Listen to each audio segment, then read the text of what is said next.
ఒక్కసారి మనందరం కూడా విని ధరిద్దాం.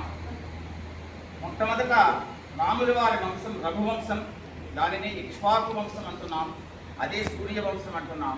ఈ రఘువంశానికి మూల పురుషుడు ఎవరు అంటే అవ్యక్తమైన పరబ్రహ్మము అని చెప్పబడింది. అంటే పరబ్రహ్మం అంటే శ్రీ మహావిష్ణుమూర్తి. ఆ అవ్యక్తమైన పరబ్రహ్మము కొడుకు బ్రహ్మదేవుడు.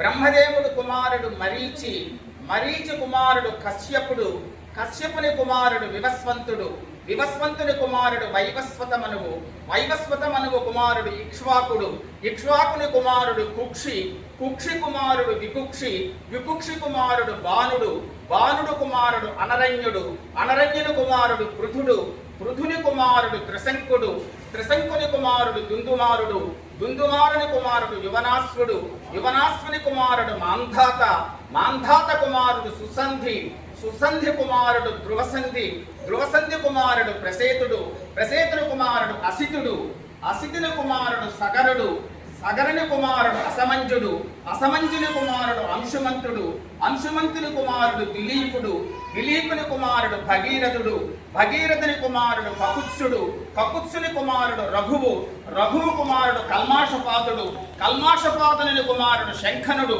శంఖనుని కుమారుడు సుదర్శనుడు, సుదర్శనుని కుమారుడు శ్రీఘ్రగుడు, శ్రీఘ్రగుని కుమారుడు మరువు, మరువు కుమారుడు ప్రసిశుక్రుడు, ప్రసిశుక్రుని కుమారుడు అంబరీషుడు, అంబరీషుని కుమారుడు నహుషుడు, నహుషుని కుమారుడు యయాతి, యయాతి కుమారుడు నాభాగుడు, నాభాగుని కుమారుడు అజమహారాజు, అజమహారాజు కుమారుడు దశరథ మహారాజు, దశరథ మహారాజు కుమారుడు రామ లక్ష్మణ భరత శత్రుఘ్నుడు.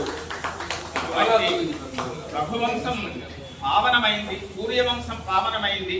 అటువంటి మహానుభావుడు రఘువంశంలో అవతరిస్తే శ్రీకృష్ణ భగవానుడు యదువంశంలో అవతరించి యదువంశాన్ని పావనం చేశాడు. అటువంటి ఆ రామకృష్ణులు